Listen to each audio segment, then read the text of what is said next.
The Curious Case of Joe Budden. Joseph Anthony Budden II was born in Harlem, New York, and raised in Jersey City, New Jersey. Joe Budden is considered by many to be an elite lyricist who drew fans in with his extremely personal song types.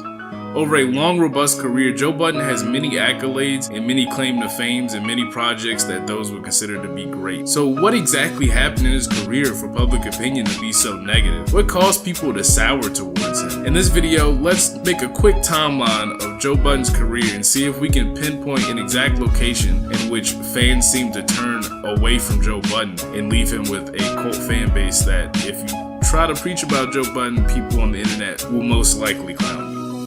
Joe had a troubled early life.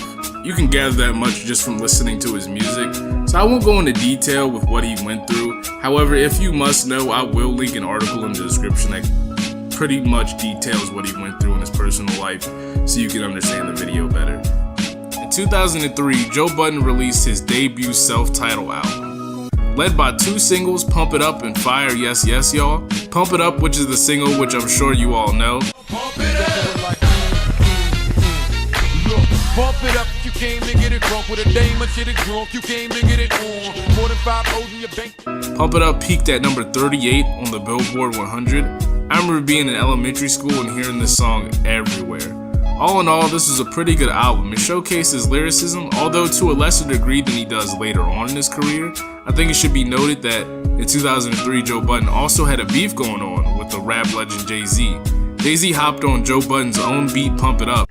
Ain't nobody dumping on home, you ain't in sanitation or sanitarium. What are you crazy, Jay-Z or bury him? I get you drug out the club, they have to carry him. Your head bug out. And Joe Budden dropped his own diss track called Talk to Him. How many MCs must get this? How niggas still think they can fuck with the kid? I guess I moved up in the world, dude who's not happy. Take it as my success, throwing shots at me. 2005 was a relatively quiet year for Joe Budden. The only thing he had going for him was a beef with Game, who was still young in his career and still a part of G-Unit. Game dropped Buttons. You had Pump It Up, that was a cool song. You only sold 10 records, nigga, now move on. Talking about you got ratchet. At the order of 50 Cent, his current leader in G-Unit, and Budden retaliated with Game Over. Heard your diss track, but I ain't even play all that. But when I just seen dude, he ain't say all that. Was in the same hotel, if dude wanted to do me, I'd have been Cassidy, gave him the room.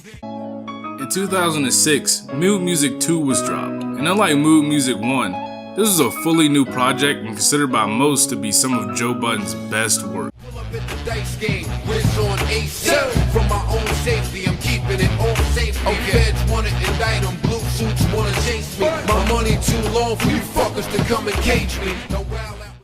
Joe, like always, had some really personal songs and showcased his lyrical ability just like always. 2007, Joe Budden reportedly had an album primed and ready for release named The Growth. But due to problems with Def Jam, it was seemingly shelved and went unreleased. This caused Joe Budden and Def Jam to fall out and had them split ways. In December, Joe Budden signed a deal with Amaglam Digital, correct me if I pronounced that wrong, and released Mood Music 3 and 3 other projects with the label over the years. Joe also had a minor beef with Royce da 5'9".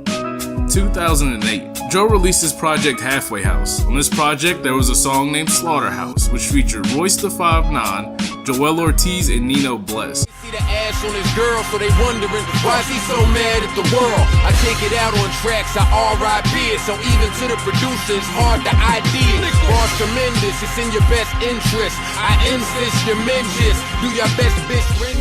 After the song was released, Royce da 5'9", Joe, and Joel Ortiz decided to form a lyrical supergroup named after the song, Slaughterhouse.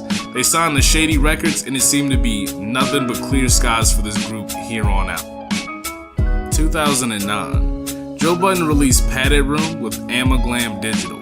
Joe Budden also had a beef with Saigon in 2009, with each releasing their separate diss tracks. On the internet and did me a little search. I got on his website, took a look at the form. This nigga got some white kids making up lines for him. Here I am thinking, I wonder what he gonna do with them. His record came out and this motherfucker was using them. That should be a crime. You had enough time. Underachiever was an underachiever. Almost thought you would come with the ether. I know we got niggas in this camp like spazzing them, gassing them, baffling them. Real talk, son don't wanna see ya. The scram should've put both hands around your neck. Said you better get your cat fucked from under the cleaver. I'm the one of the beast. 2012, Joe Budden dropped a loose quarter. He dropped it 3 days before he was supposed to release it, and once again, it was received very well with the rap community. 2013, Joe Budden releases No Love Lost under the label E1. With the single She Don't Put It Down Like You, this was the first time Joe Budden hit the Billboard since 2003. That's 10 whole years Joe Budden did not see the Billboard. This was a blessing for him. 2014, Joe Budden previewed a 2015 release with Some Love Lost. It was considered to be a pretty good release. Joe Budden also participated in a rap battle against renowned battler Hollow the Don. He lost with a unanimous decision. 2015, Joe Budden finally released All Love Lost. It had very positive feedback, and it is a personal favorite of mine out of his entire discography. I recommend you to listen to it if you haven't listened to it yet. It is a very good bump. 2016, Joe announces his last solo tour date and releases his last solo album, Rage in the Machine. Joe Budden on his podcast critiqued Drake's newest studio album at the time, Views. I think that kid on that album that I heard sounds real fucking uninspired. That's what I think. I think that music is real good. You can't fool a real nigga. You can fool them. You can fool the people that are not paying attention.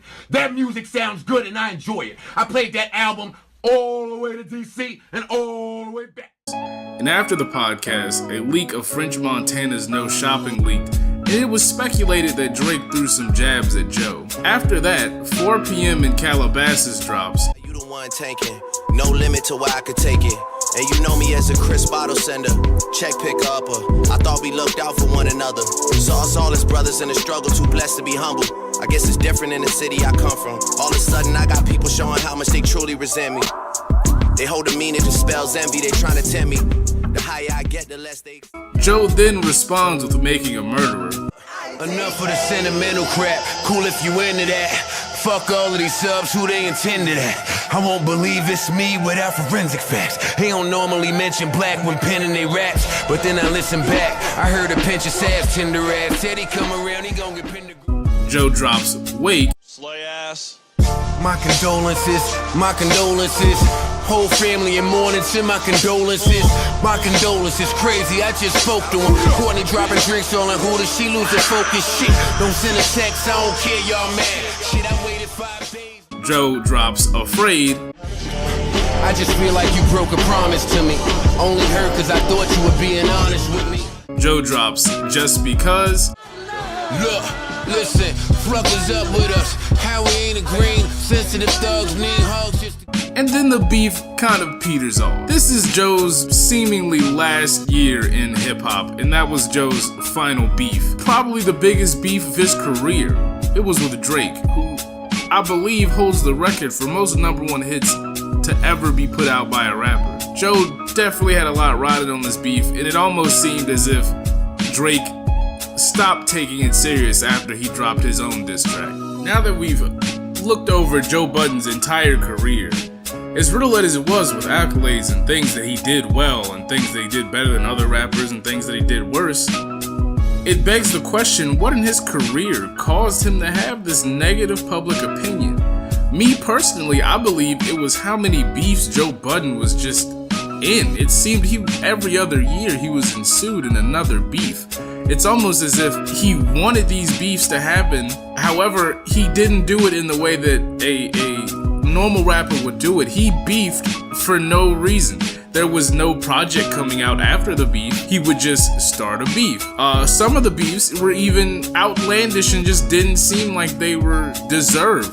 And you can argue that it was for the sport, but you have to understand with the Jay-Z beef, it almost seemed like he was just self-conscious about how poorly his album did in sales and decided the person he could go at for that was Jay-Z, and that's just one beef, you know? However, at the same time, I don't know if this is grounds for him to have such a negative opinion on him. I wonder if I'm missing something personally. I know there are people out there with many different opinions, and I'm actually really intrigued to understand how people think on Joe Budden. If you have anything to add to this discussion, please post it in the comments. If you're getting this from Reddit, you know, post that in the thread. You know, I really want to know. If I left out a few things on purpose, a few mixtapes, an album maybe, just to cut down the length of this video. I felt like if I left it out, it probably wasn't that important. However, if, you know, you think I genuinely left something out because I didn't notice it, let me know. You know, that only helps me make these videos better for you guys, and it'll just help everybody in the long run. And as always, thank you. This is BH. Please comment, like, subscribe. Definitely subscribe if you like the videos. I am going to be making this a regular series on this channel. I'm going to cut down on reviews and do this more. Yeah, I will see you niggas next video. Love you all.